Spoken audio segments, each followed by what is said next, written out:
Hi, welcome to A Foreigner in the Philippines.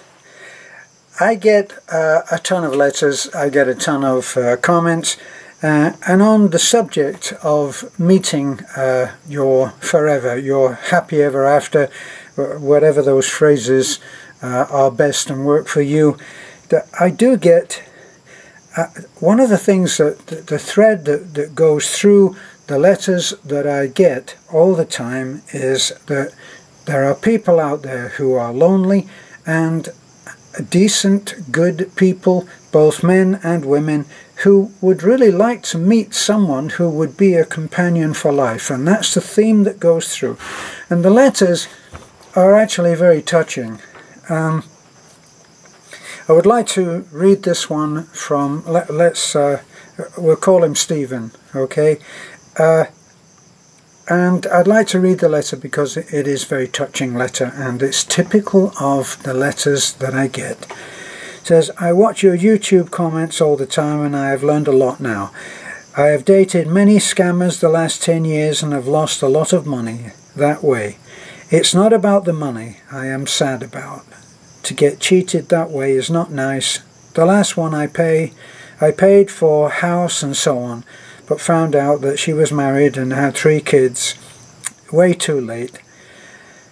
Never seen the 3 kids. I never seen the husband or the children, only the noise in the background. By now, I gave up on the searching part. I am too old now for more problems. 71 is too old to start over again. Oh, really? Yeah, I wish I'd known that. Sorry, not being facetious, but I'm 79 and I haven't given up.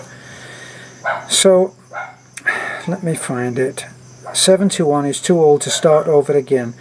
Have my own problems with my daughter who has severe, severe cerebral palsy from birth. I just wanted a good partner for me and her. I wish both of you all the luck in the world. You, sir, have found a wonderful wife who is honest and very smart and funny too. It would be nice to hear from you again, and if not, I will watch you on YouTube. Well, Stephen, if you're watching me on YouTube, you'll recognize your letter. I get it would be okay if I never got any letters that were like this from women, but all the time I get letters from good, decent women who are writing to me, and a lot of them are OFWs. Now, OFWs, believe me, are a special breed of woman, quite apart and in excess of the Filipino magic which so many Westerners come over here to find. I'm talking about women who have given up 10, 15, 20 years of their life in order to support a family back home.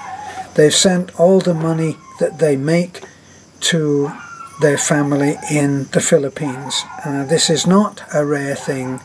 This is a lot of OFWs. And now, because Beth and I actually try to we try to cater to Filipinas and Filipinos and make this part their channel as well. That's why you see so many times you see posts and comments in Filipino, because we do that. Beth is Filipino, obviously, and instead of ignoring this and making it an expat channel, we try to actually attract and provide a platform for OFWs, because there are millions of OFWs out there, and so many of them are in fact writing letters like this one that you, Stephen, have written to me now. It surely is only a matter of finding the right one. I'm not oversimplifying that and saying, oh, doing the usual, well, just believe in it and God will provide. God might expect you to do a little bit for yourself as well, okay? And He will certainly give you a nudge in the right direction. But the letters actually could, if you took away the names, they could be written by anybody. That's the thing, male or female. They're not restricted to gender. And people are out there. The bad news is that people are out there and they're being scammed, just like Stephen. And there are others who are female and they're being scammed. There are others who, because as soon as they go online and as soon as they answer any kind of query, comment, question, or I don't know, a letter from a foreigner, it seems like some of the ladies are saying that all they launch straight in asking for nude pictures. Now, the thing is, it is a matter of connecting, but it's a matter of connecting whether you're online or whether you're walking the street. It's a matter of connecting. Now, the first thing you must do is you must find the courage to believe that it's possible. You know, if you were about to walk a tightrope, even if it was only 10 or 15 or 20 feet in the air, and you were about to walk a tightrope, the very least that you would have to have is the belief that you could do it. Now, if you didn't believe that you could do it, would you take that first step? I don't think you would. So, the first thing that you must nurture is your courage, is your belief that you can find somebody. I've read so many. I'm actually reading from my telephone, which is how I just read Stephen's letter. I'm not terribly good at finding the appropriate letter at the right time. So I'm sure that you don't want to stand there or sit there while I go boom, boom, boom, boom, boom. I'm sure you're not going to do that. But believe me, the letters that I get from OFWs, as I say, these are women who have made great sacrifices only to find that those people that she put through college or built houses for now don't give a damn about her. So this is a matter of believing that there is somebody there for you and that something will happen in order to bring you together. Now, I've got so many. I'm a collector of incredible coincidences. Incredible coincidence. There is no such thing as a coincidence, by the way. Carl Jung, the great research and adventurous and advanced psychologist, said that the word was synchronicity. In other words, everything is synchronized on Earth. Everything is synchronized. But you must believe. You must have the faith to go out and boldly put that first step on the tightrope. And then you must ask for divine guidance, but you must also use your God-given, yes, God-given common sense. And, you know, if you meet someone online and after a week you're being expected to buy them a house, maybe something is not quite right there. So you need to really keep a hold on your common sense. Faith and common sense can work together, right? Believing that something can happen can work in with the divine. You can believe in God, you can believe in faith, you can believe in prayer, and you can believe in common sense and using your logical mind in order to look at what is happening. So there are no bad marriages in effect. There are only bad choices that were made on the basis of some blind judgments. I've done it myself more than once. I've made all the mistakes. I'm not sitting here in judgment and saying, well, if you make the wrong mistakes, of course you're going to have a bad marriage, aren't you? No, I'm not doing that. I made all the mistakes. I had all the agony. I've had all of it. I've done it all, right? I've done it all wrong. and I've done it all wrong many times. But finally, I did continue to believe, and at a ripe old age, older than you, Stephen, I did find someone who was worthwhile, who shared my mission. We all have a mission. It's not, you know, when people talk about a mission and then other people are listening and go, oh gosh, I wish that my life was so grand that I have a mission. If you have a mission to become a better person, that is a mission. If you want to have a good relationship with a good man or a good woman, that's a good enough activity to call a mission. So you have to start believing. You have to start proceeding as if it's going to happen. That's the point. If you were going to meet someone and you believed in your heart of hearts that they were just too good for you, how well do you think you would do on that first get-together? You would be stumbling over things, you'd be falling over yourself, you'd be tripping, you'd be making mistakes, you'd be sounding like an idiot, because you just didn't believe that you were good enough. So, hand in hand with faith, hand in hand with the determination that it can happen, you have to actually believe in yourself. And why would you not? Why would you not believe in yourself? I read a success story once about a pastor who was in an accident. He was single. He was in an accident and he lost both his legs. Now,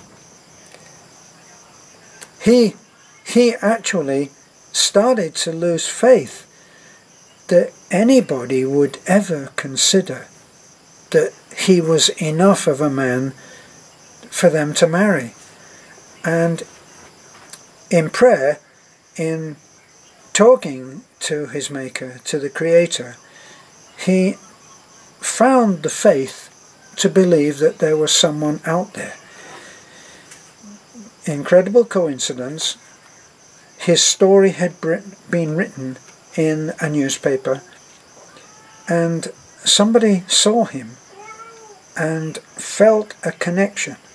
And you know what? It didn't matter one bit that he didn't have legs, because that wasn't what formed the basis of the character of a man. Whether you're a good dance partner is not always that important.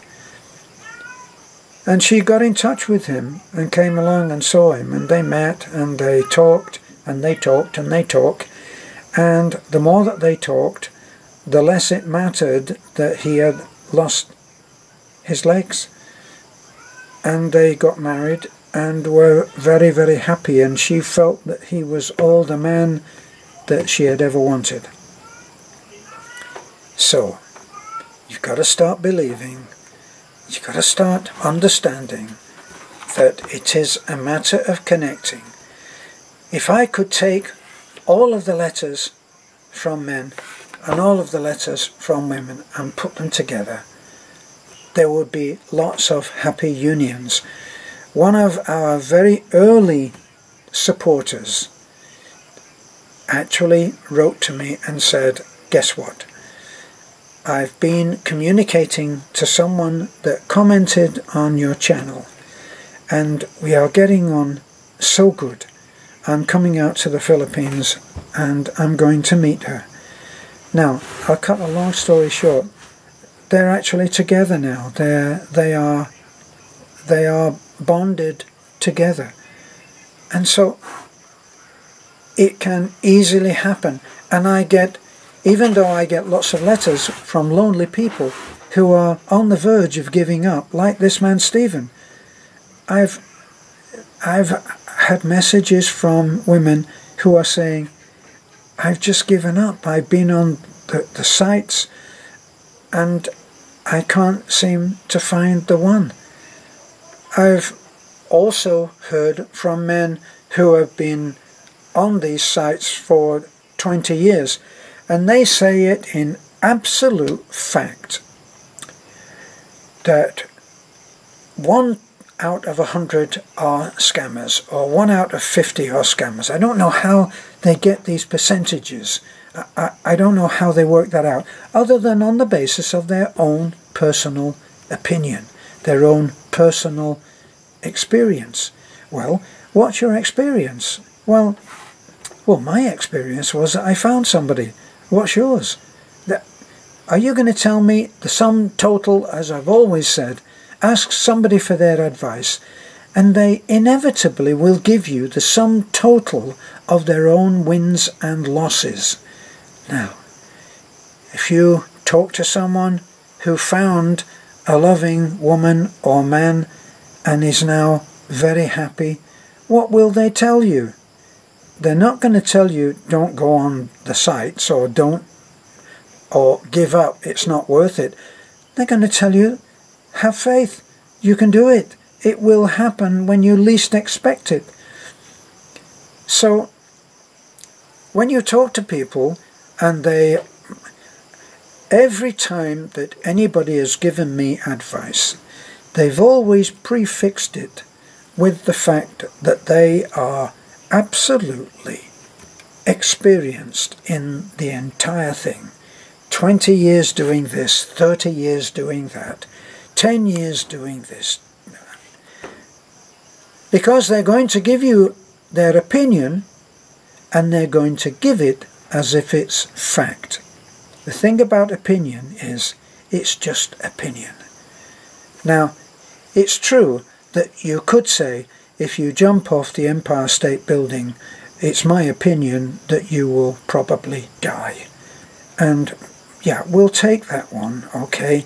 But if somebody says, if you jump off in good faith, in the leap of faith which it takes to find somebody, what they say is opinion. What happened to them? Did they find somebody? Did they not? Did they give up? Did they continue? Are they going to continue to try? Are they going to give up?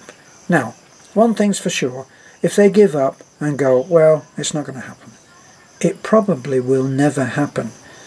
But if you find somebody out there that says, I am still believing that it can happen, then there's a good chance that it will happen. So, I'm saddened by the number of letters that I get where people seem to have given up. Don't give up.